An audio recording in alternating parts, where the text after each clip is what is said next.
Tapi ini hal yang berbahaya buat saya. Jika ada chaos, nauzubillah min dzalik, semoga tidak ada chaos ya, semua pemilu berjalan aman dan damai ya, amin. Jika terjadi berbagai konflik kepentingan, ada orang kezaliman lah, ada kecurangan lah, ada upaya-upaya memaksakan satu putaran kah, ada tekanan macam-macam, ya gitu. Benar contohnya Allah alam. Kalau itu terjadi konflik itu, maka NU yang selama ini menjadi salah satu elemen kuat perekat bangsa, pertanyaannya adalah apakah itu masih bisa dipercaya masyarakat?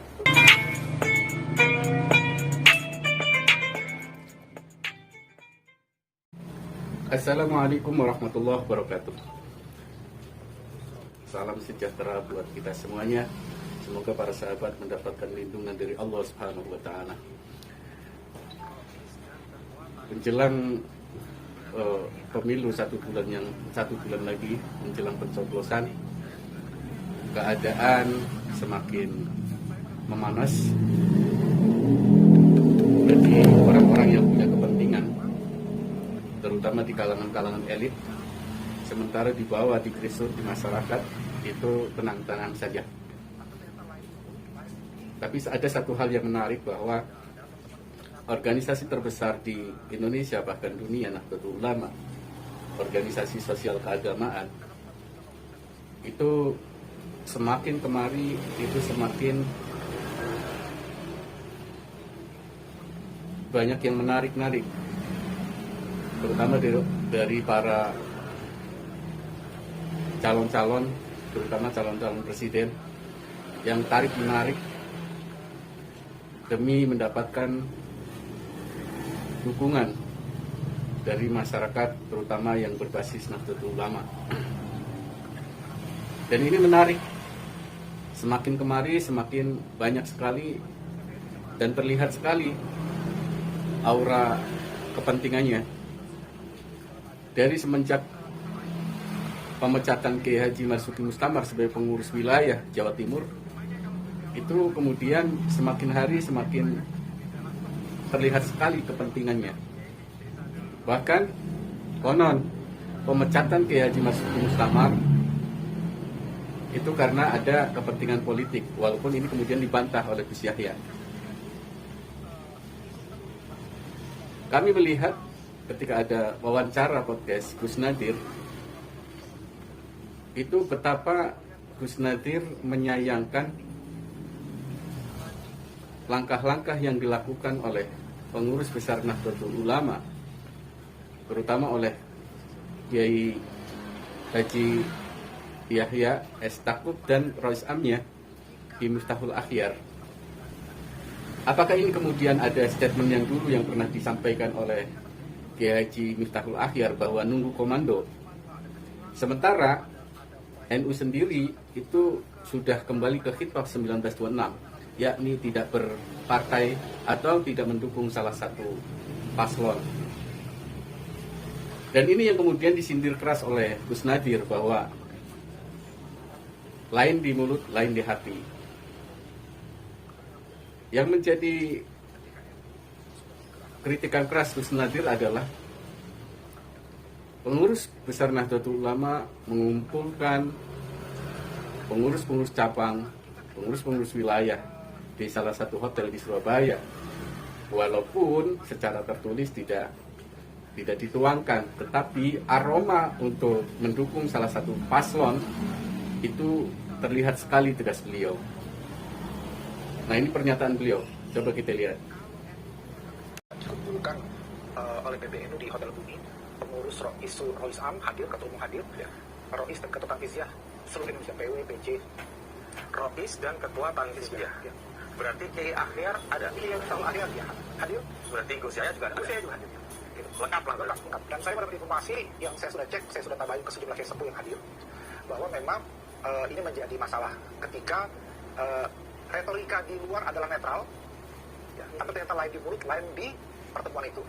Nah, dalam pertemuan itu ternyata ada dahulu instruksi, apapun namanya, tidak tertulis, karena bukan keputusan organisasi resmi, tapi menggerakkan struktur organisasi secara masif sampai ke bawah, kan itu, yaitu untuk mendukung calon 02, gitu.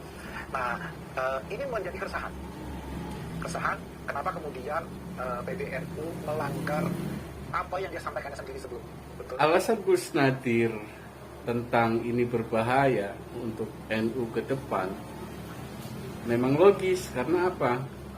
NU yang notabene adalah organisasi sosial keagamaan yang kemudian ikut mendukung salah satu paslon, tentu kedepannya tidak lagi dipercaya oleh masyarakat. Ini harusnya menjadi bahan evaluasi buat pengurus, baik yang ada di cabang, di wilayah maupun di pusat, terutama pusat. Kan NU tidak bisa memilih berdasarkan kepentingan atau perasaan gitu ya, karena kamu teman yang kita dukung ya. Tapi kan ada tuh, ada landasan fikihnya. Nah, ini landasan fikihnya ini yang tidak dijelaskan, yang kemudian menyulitkan para roisul yang wilayah dan cabang untuk menjelaskan kepada umat. Kenapa 02? Gitu. Kenapa tidak memprioritaskan pasangan calon yang ada orang NU-nya? Ini kritikan keras yang disampaikan oleh Gus Nadir. Kalau memang PBNU mendukung salah satu paslon, kenapa nggak mendukung yang ada orang NU-nya seperti Anies Muhaimin, di mana ada Muhaimin, beliau adalah keturunan atau cucu daripada pendiri Muassis Nahdlatul Ulama. Atau juga ada di Ganjar Mahfud, di mana Profesor Dr. Mahfud MD adalah salah satu warga NU yang kultural, yang non-struktural, tapi kuat ke NU-nya. Semoga kritikan ini akan didengar oleh pengurus besar Nahdlatul Ulama maupun pengurus-pengurus yang lainnya, dan ini akan menjadi bahan evaluasi. Para sahabat, bagi kita warga Nahdlatul Ulama tentunya, walaupun tidak berpartai, walaupun tidak ikut partai politik, tetapi kita punya hak sama, yakni memilih atau dipilih.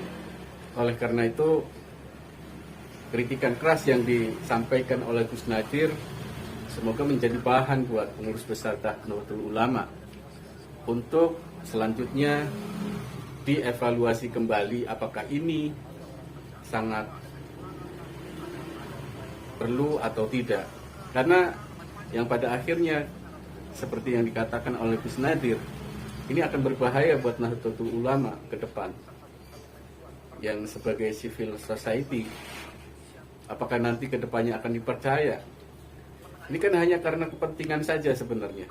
Dan ini bisa kita hindari ketika pengurus-pengurusnya, baik yang ada di pusat, wilayah maupun di cabang, maupun di wakil cabang atau ranting sekalipun, itu tidak memilih atau tidak memihak kepada salah satu paslon. Para sahabat sekalian, mudah-mudahan informasi ini bermanfaat buat para sahabat dan kita tetap mengumandangkan salam damai untuk semuanya. Terima kasih. Assalamualaikum warahmatullahi wabarakatuh.